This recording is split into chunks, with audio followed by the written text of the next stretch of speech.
Hello, welcome to OJ Studios. Please enjoy this week's short story, A Day as a Girl, by Lacey Rice. I stood in front of my mom and my older sister Madison. My mom was giving her one of her magic lessons and I was there as their unwilling guinea pig.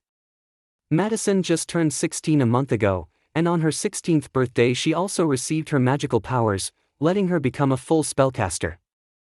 I watched Mom and her talk about being a spellcaster with a touch of envy.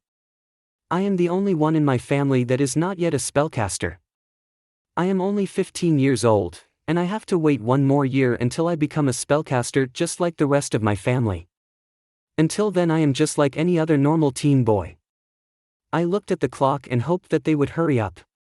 I have plans to spend the day with my friends at the water park. I can't wait to get my powers. The number of things that I can do when I get them is great. I'll never have to worry about chores again. With a snap of my finger the dishes will be done, my room will be clean, my clothes will not only be washed and dried, but they will be folded and hung faster than you can blink. However, right now, I am just like any other normal 15-year-old boy in the world. No magic, no powerful aura, and I cannot take part in magic lessons. Unless of course I become my mom's and my sister's guinea pig. Of course, back when Madison and I were younger we used to love seeing what Mom could make us do, or what she could turn us into. One of my fondest memories was Mom taking both my sister and I out for a walk transformed as dogs.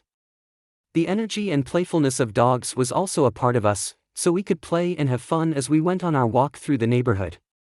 But as we got older, and magic did not seem to amaze us anymore, Mom stopped asking us after a while. It only got a revival of interest a month ago on Madison's 16th birthday, and it was Mom's turn to teach her daughter magical powers. "Steven, step forward a little," Mom said, breaking me out of my thoughts. I did as I was told. As I hesitantly stepped forward, my mom handed Madison a small, ancient-looking book with a worn leather cover. Its pages whispered secrets of magic, and the air around it crackled with an energy that I could not quite understand. My job on the lesson was simple. I had to stand in one spot in front of Madison and get a spell put on me. I am not allowed to know what spell is getting put on me. The person that the caster is casting the spell on can't know what will be happening. That would make the spell harder for my sister to cast. Mom says it's because if I know what is going to happen my brain might figure out a natural defense to the spell.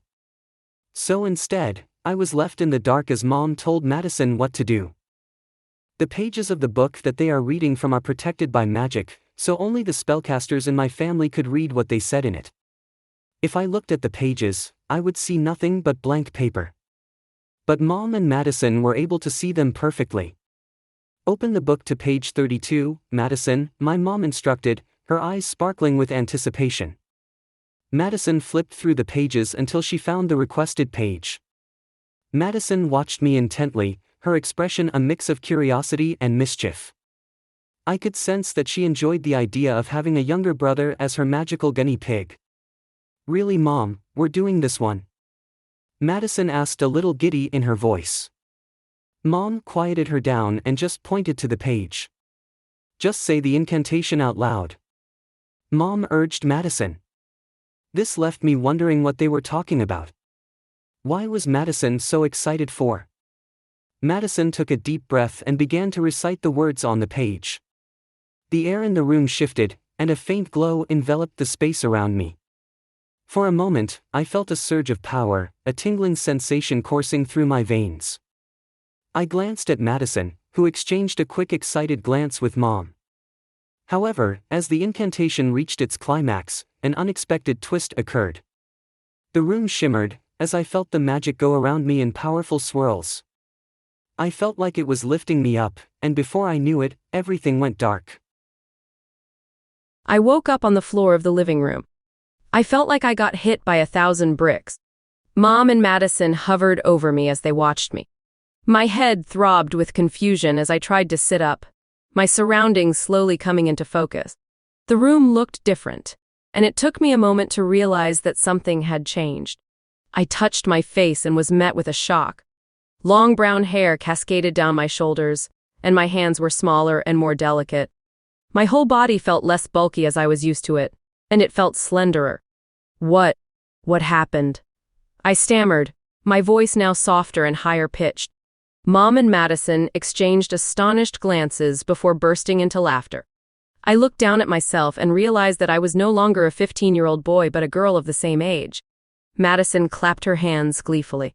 Looks like I accidentally stumbled upon a transformation spell instead of the harmless enchantment I was aiming for. Sorry, bro. My mom, still chuckling, reassured me. Don't worry, it's temporary. The spell should wear off on its own tomorrow. As I tried to process the sudden change in my appearance, my mom extended a helping hand, guiding me to my feet. I felt a mix of confusion, frustration, and a hint of amusement at the absurdity of the situation. When I got up, I had to get used to my now wider hips and the weight of my breast. All of this was something I was not used to. Well, this is unexpected, I mumbled, my new voice sounding strange to my ears. Madison, still grinning, looked down at me with a mischievous twinkle in her eye. Looks like you got a taste of magic a year earlier than planned, she teased. Maybe you'll appreciate those magic lessons now. Mom, sensing my bewilderment, put a reassuring hand on my shoulder. Don't worry, Stephen. It is just a small hiccup.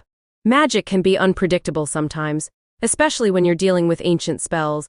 Despite their attempts to comfort me, I could not help but feel a sense of vulnerability in this new form.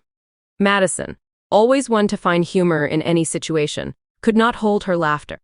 You make a cute sister, Stephen, she remarked, still giggling. Maybe I should keep you like this. I shot her a glare, but it only fueled her amusement. Mom, catching on to Madison's teasing, intervened. Let's focus on figuring out what we're going to do until you switch back, Stephen. What do you mean? I asked. Madison turned me around to where the mirror was. I saw myself as a girl for the first time. My features shifted, transforming my male body into a girl of the same age. In my newly assumed form, I had a blend of delicate and youthful features that hinted at a subtle grace. My once short and tousled hair had lengthened into a cascade of chestnut waves that framed my face. The texture was soft and silky, giving me a slightly ethereal appearance. The color brought out the warmth in my hazel eyes, which kept the same inquisitive spark they held in my male form. My facial structure kept a familiar symmetry, though softened by a newfound subtlety.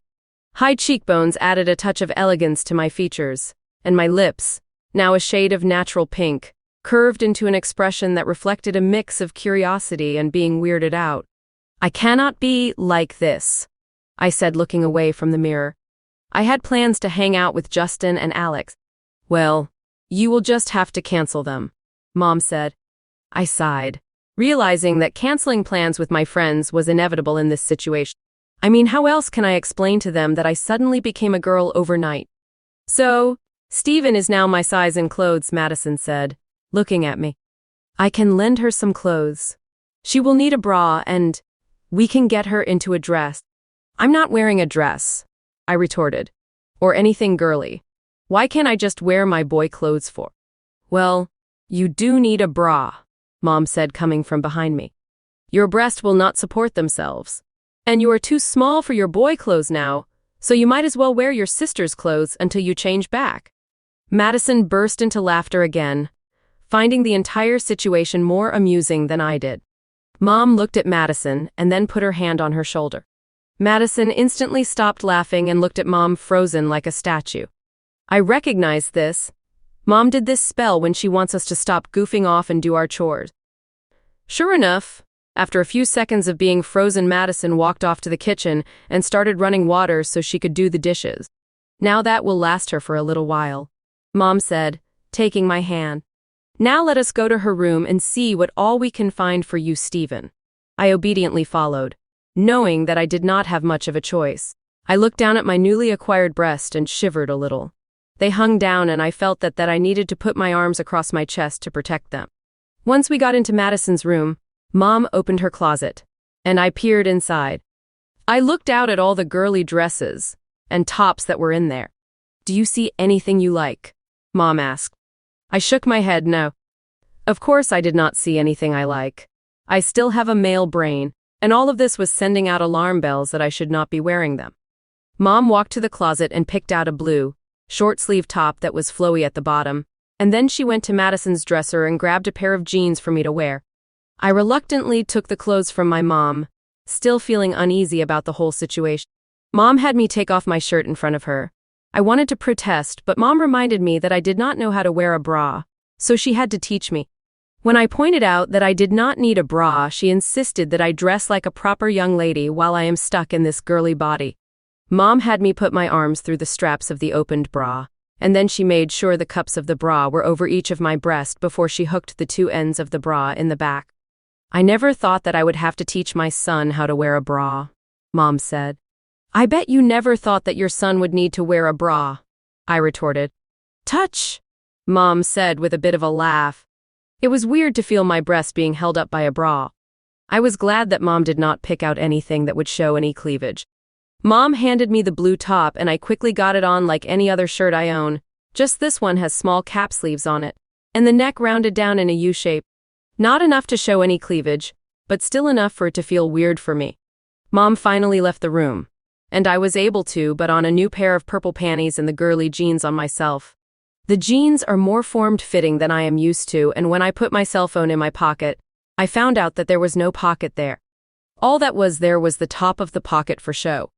Girls' pants are weird. As I stood there in front of Madison's mirror, the reflection staring back at me seemed like a stranger. The blue top complemented my figure in a way I was not accustomed to, and the jeans hugged my legs differently from the loose-fitting pants I was used to. It was as if I had stepped into a parallel universe where everything about my appearance had subtly shifted. Mom, noticing my discomfort, offered an encouraging smile. You look lovely. Sweetheart, Madison has such great taste. Don't you think? I managed a weak smile in return, still grappling with the surreal nature of the situation.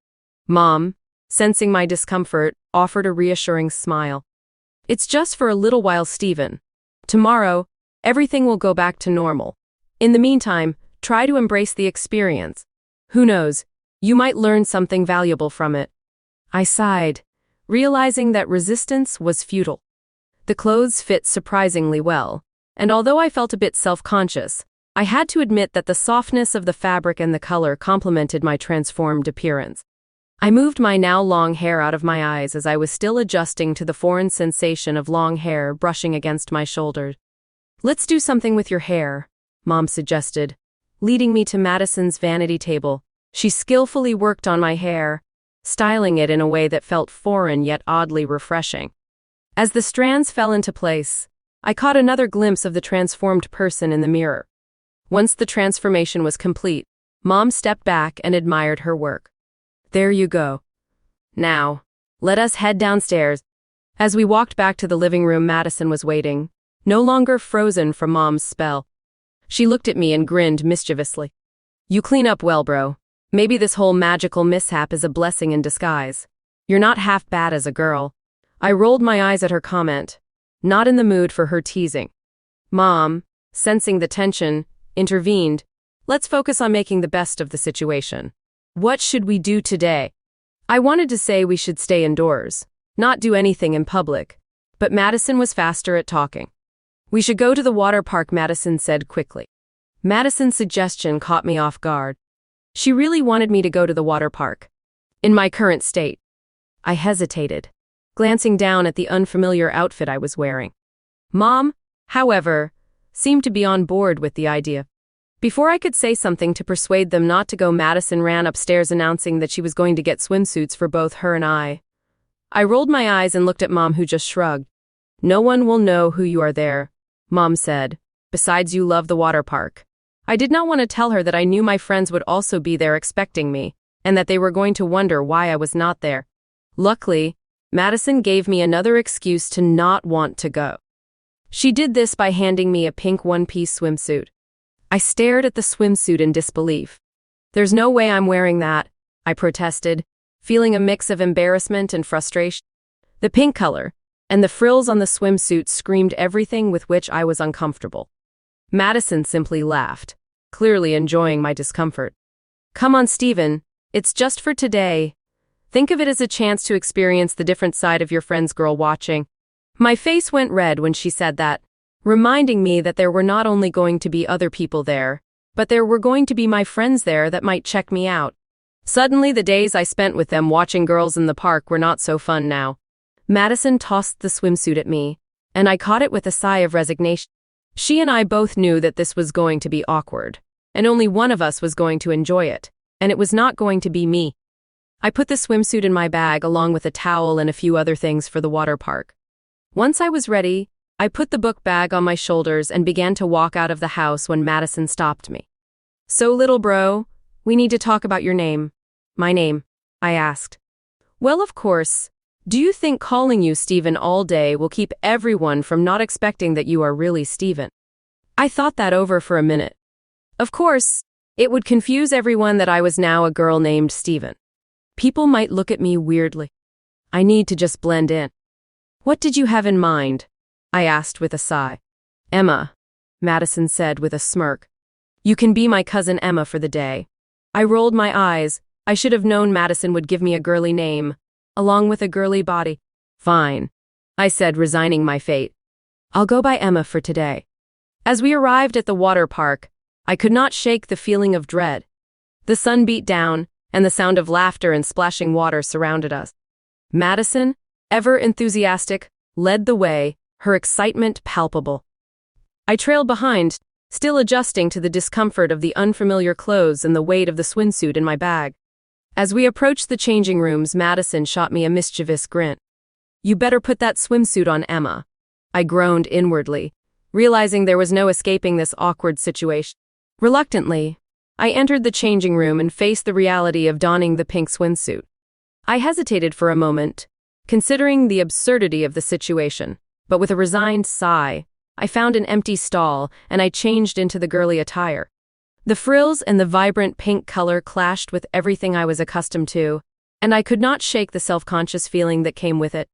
My hands trembled slightly as I unzipped my gym bag, revealing the pink one-piece. Its simplicity was both a comfort and a source of anxiety. It was not just fabric. It was a symbol of exposure, vulnerability, and the unmistakable fact that it was for girls, because for today, at least, I was now stuck as a girl. I stole another glance around through the crack in the door, noting the ease with which some of the girls effortlessly slipped into their swimsuits, as if shedding an everyday skin. I wished for that same casual confidence but found myself grappling with doubt. The locker room, with its stark lighting and unforgiving mirrors, seemed like a stage set for my internal struggles. With a resigned exhale, I began the familiar dance of undressing, shedding the girls' clothes that I admittedly got used to. Each discarded piece of clothing left me feeling more exposed, the countdown to the inevitable moment of swimsuit revelation ticking away. As my fingers unclasped my bra and let my breast free, I felt a surge of vulnerability that made my heart race. The one piece lay in wait, a silent challenge that demanded acceptance.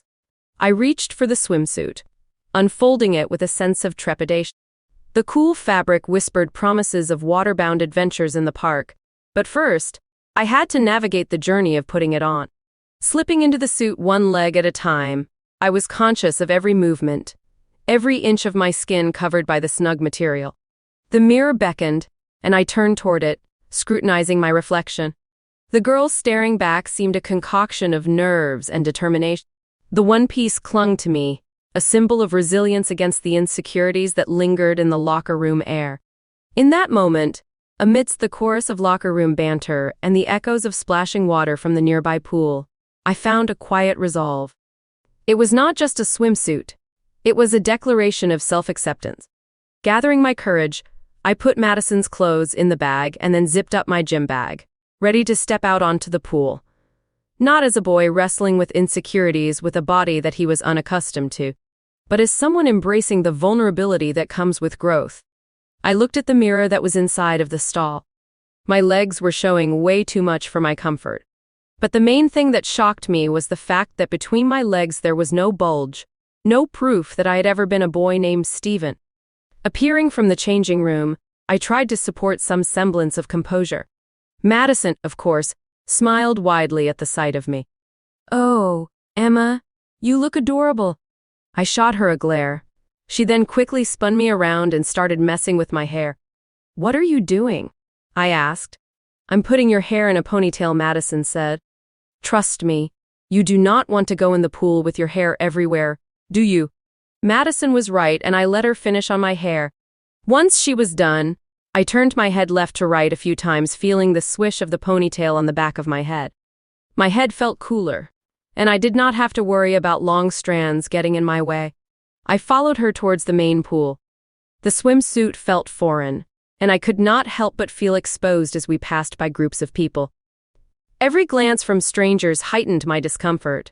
I knew that in this body they did not see a boy in a one-piece swimsuit, but a girl.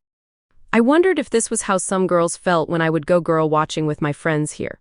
I found myself yearning for the normalcy of my original male form. At least wearing swim trunks was better than wearing this one piece. Without thinking, I kept pulling the strap of the swimsuit, making sure that it was still on my shoulder.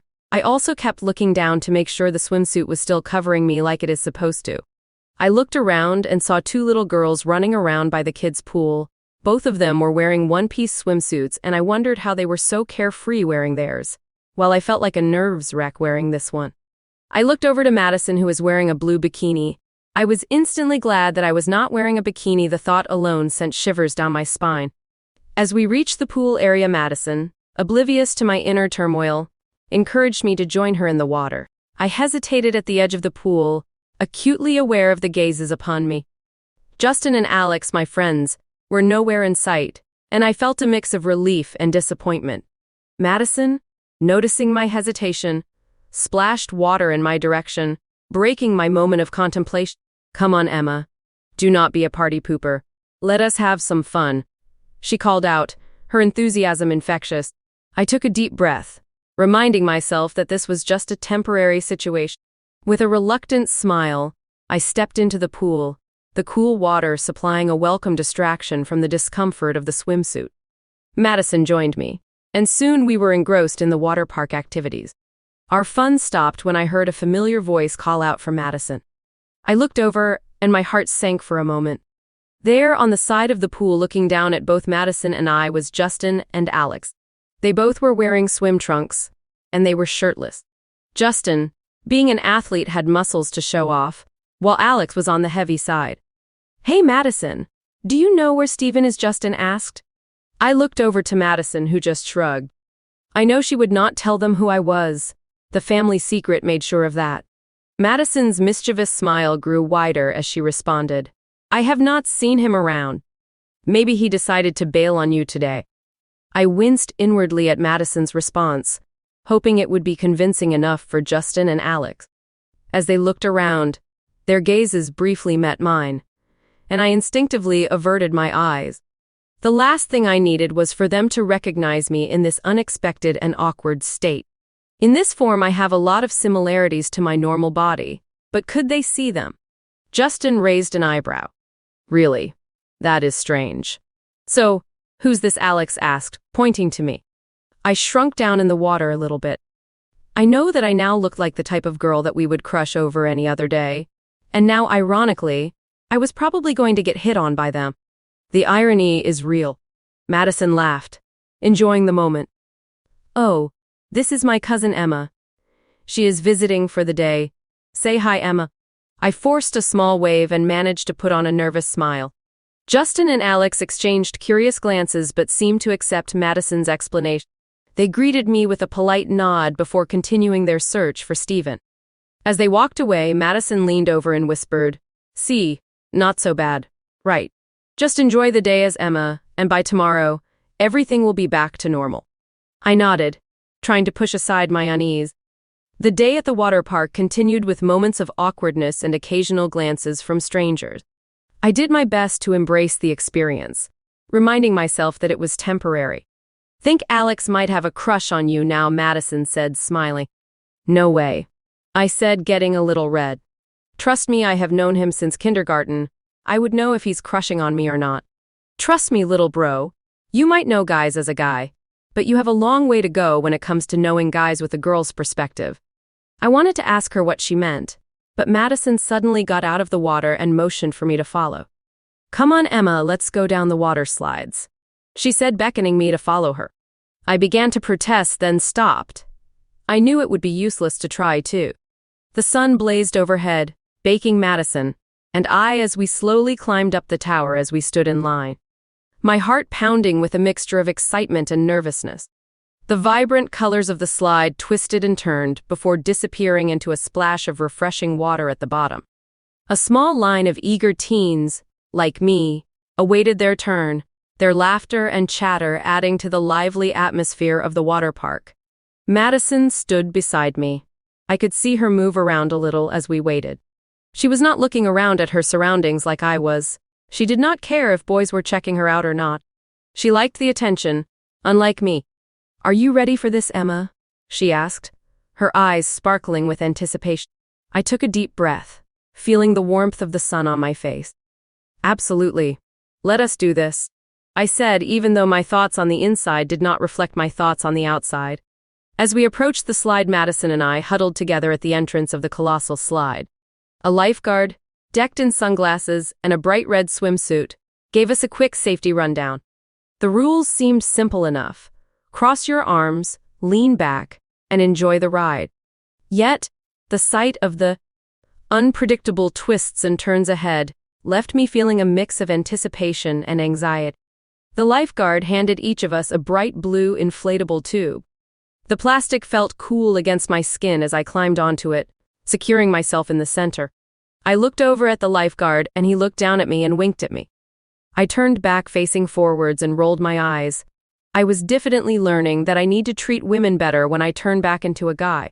The lifeguard gave us a nod, signaling that it was our turn. With a shared glance, Madison and I both smiled and pushed off together, our tubes sliding smoothly down the first slope. The wind rushed past us, and the cheers of other park visitors faded into the background. The slide began to twist and turn, and I could not help but let out a delighted scream. Water sprayed in all directions as we navigated each curve, the rush of the slide sending shivers down my spine. The world became a blur of color and sound as we descended further, the anticipation building for the grand finale. I could hear the distant roar of the water at the slide's end, and my excitement grew. Finally, the slide straightened out, and we shot into the splash pool with a huge splash. The cool water engulfed us, refreshing after the exhilarating descent. We both went underwater and touched the bottom of the pool before we both kicked up and surfaced. Laughter erupted between the two of us as we swam to the pool's ladder to get out, our hair dripping and smiles wide. "That was amazing," Madison exclaimed, shaking water from her hair. We swam over to the edge of the pool, our laughter still echoing in the air.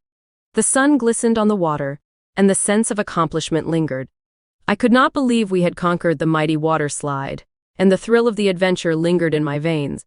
As we headed back to the stairs to climb the tower once more, I could not help but feel a sense of triumph. The water slide had been a challenge, but the rush of conquering it with my sister made it an unforgettable experience. I was ready for another round, eager to relive the excitement all over again. Throughout the day, Madison and I enjoyed the water slides, lazy river, and various other attractions. Despite my first discomfort, I could not deny that the cool water and the laughter around me gradually eased some of my tension. Madison took the opportunity to introduce me to a few unsuspecting strangers as her cousin from out of town, and I played along as best as I could. I already knew the girls that she was introducing me to. One of them had have even dated as a guy. As the day unfolded, I found myself adjusting to the temporary change. The water park, in a way, supplied a bubble of anonymity where nobody questioned my presence. It allowed me to explore this unexpected experience without the judgmental eyes of those who knew me as Steven. Mom eventually found us and told us it was time to get going. Both Madison and I begged to be allowed to stay a little longer, but Mom was insistent. We both got out of the pool, and I grabbed my gym bag and headed to the girls' locker room and into one of the small changing rooms. But before I could go in, Madison stopped me. "I put something in your bag. I hope you like it," she said with a wink. I sighed loudly. "What is it?" I asked, practically giving up. I knew that it would have to be something girly for her to be all secretive about it. "You'll see," Madison said before closing the door of her small changing room. With a sigh, I peeled off the damp swimsuit, feeling the cool air embracing my skin. The scent of chlorine and sunscreen clung to me, a familiar perfume of summer.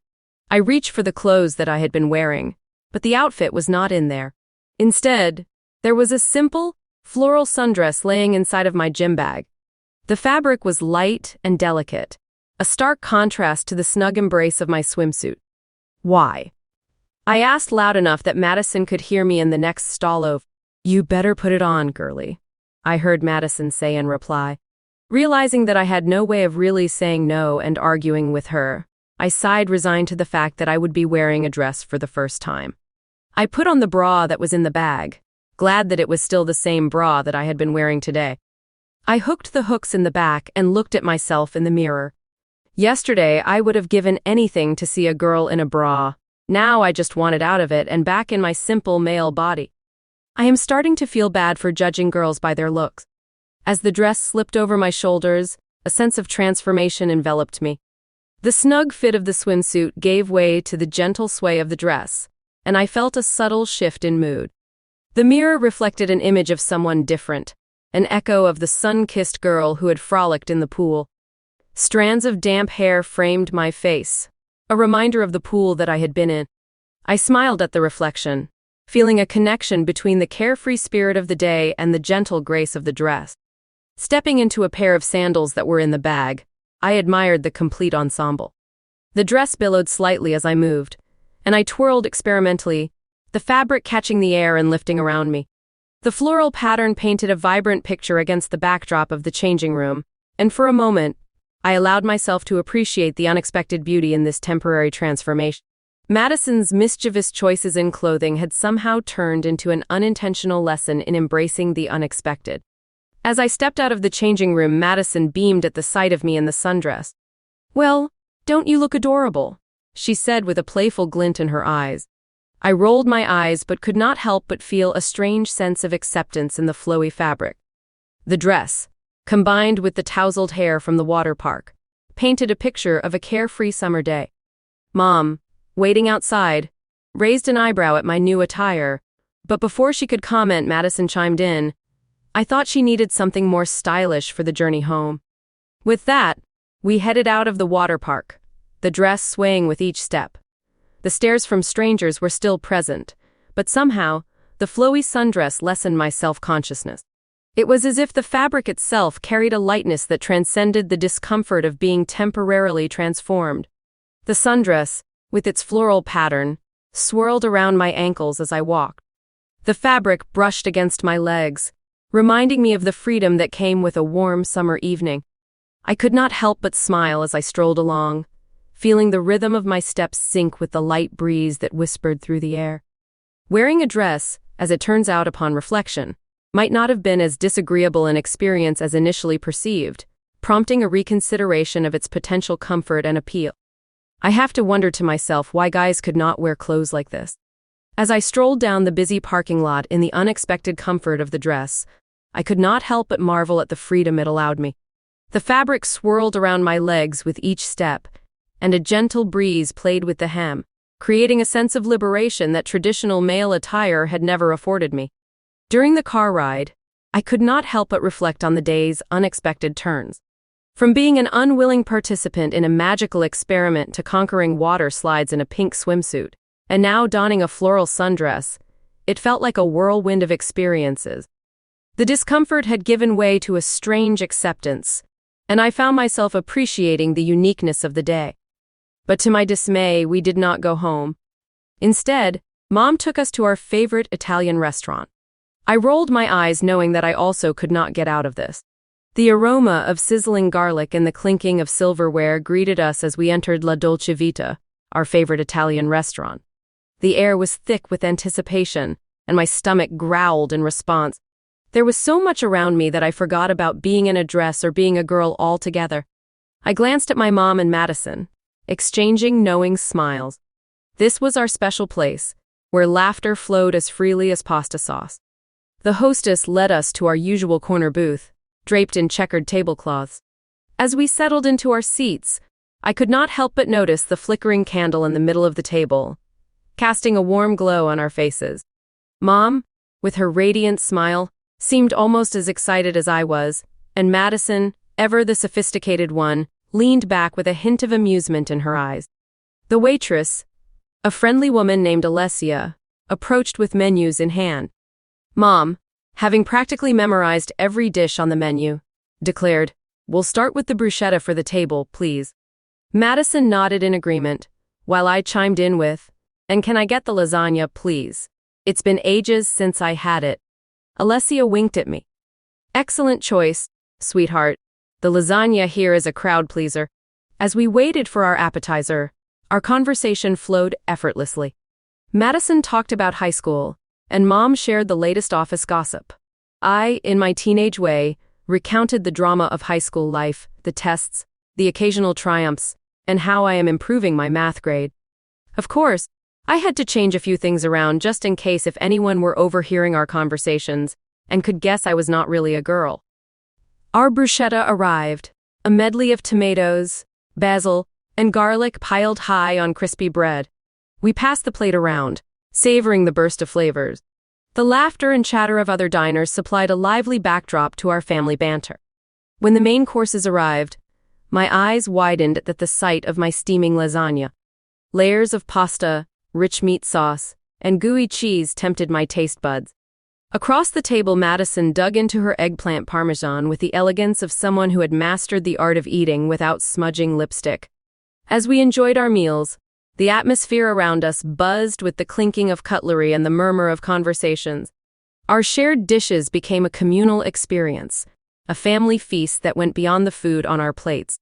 Dessert was a unanimous decision, tiramisu for everyone. The creamy, coffee-infused delight was the perfect conclusion to our Italian adventure. We did not want the evening to end. As we left the restaurant, the three of us walked out arm in arm, our stomachs content, and our hearts full. The night air was crisp, and the stars above seemed to twinkle a little brighter. I could not help but feel grateful for these simple moments, the shared laughter, the delicious food, and the warmth of family.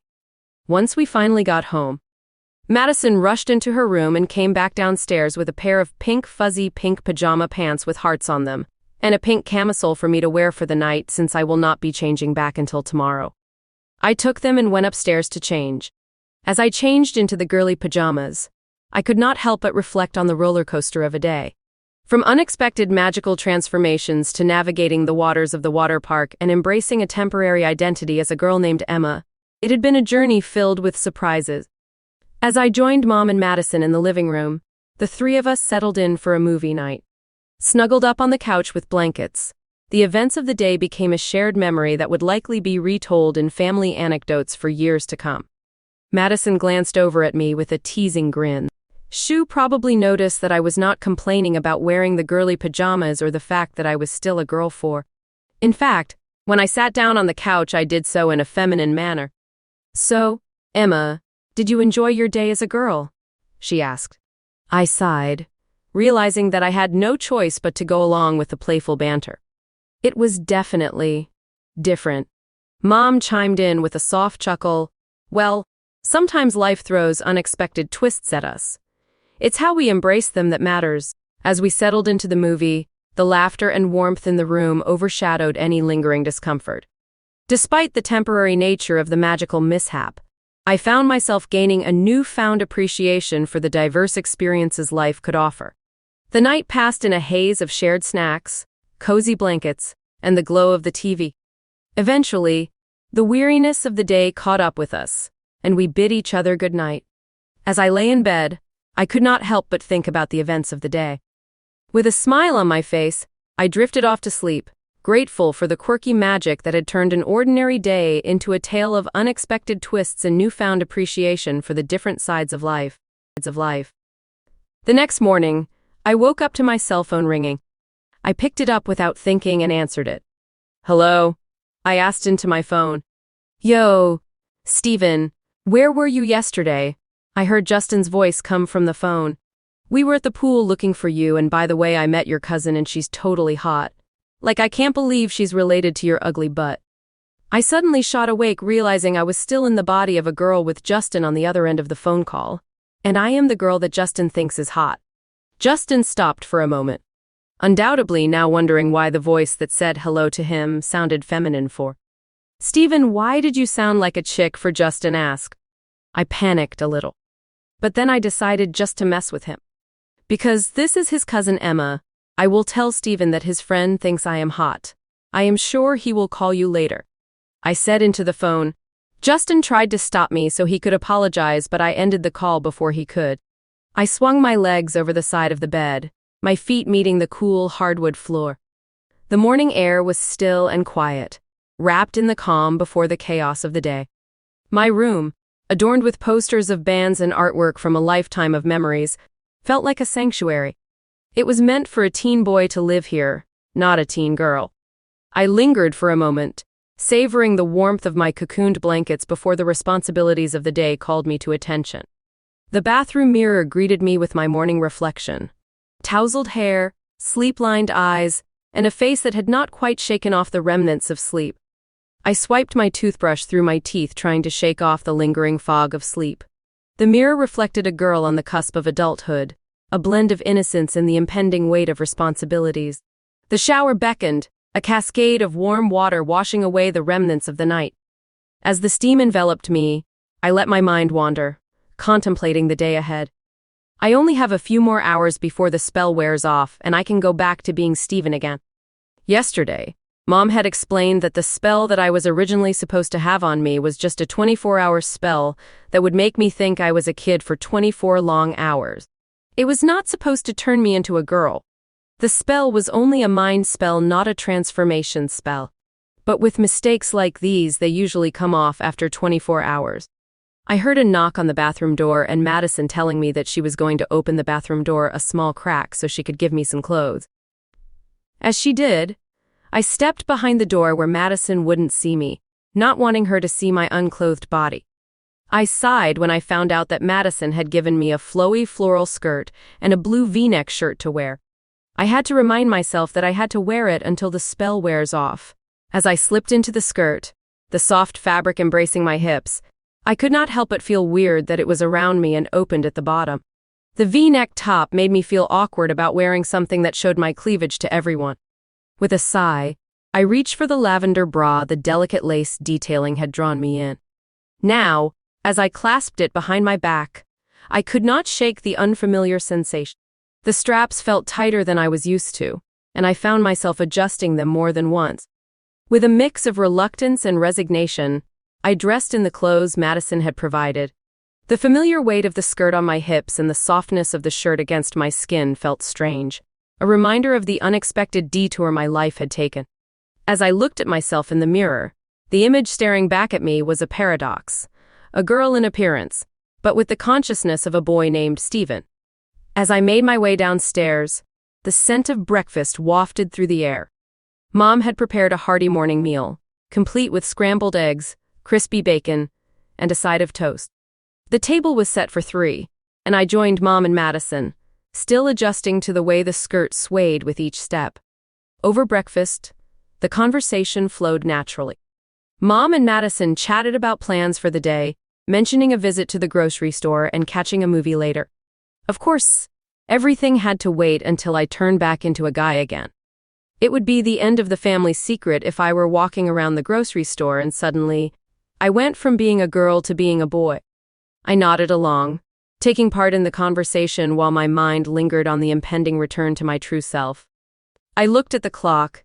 It was 8 in the morning, so I had until 11 to wait to turn back. I decided just to spend my final hours as a girl watching TV in the living room. I grabbed a soda and snacks from the kitchen and walked to the couch and turned the TV on. I kind of enjoyed my time as a girl.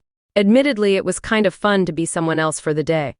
I also admit that might ask Mom to turn me into Emma again occasionally.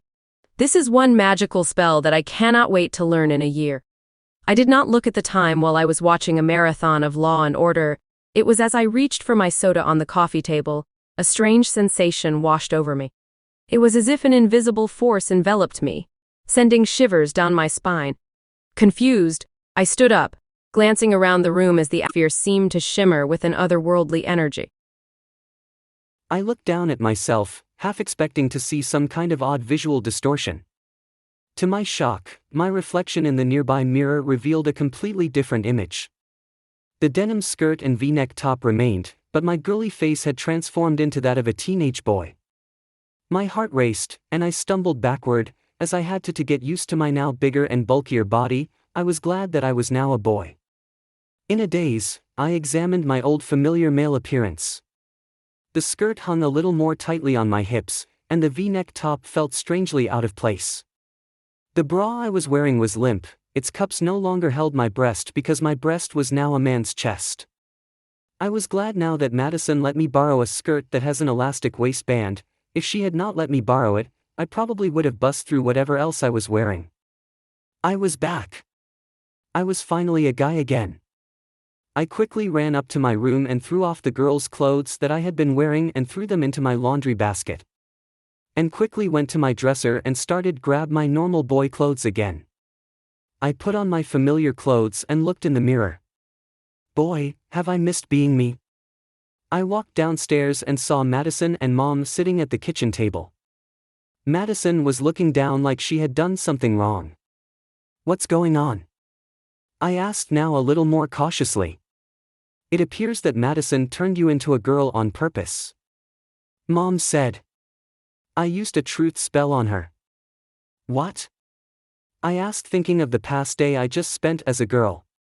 It's true. She spoke. I just wanted to prank you. I did not mean for it to go any farther than that. I swear. Well, I think a little bit of a punishment is in order.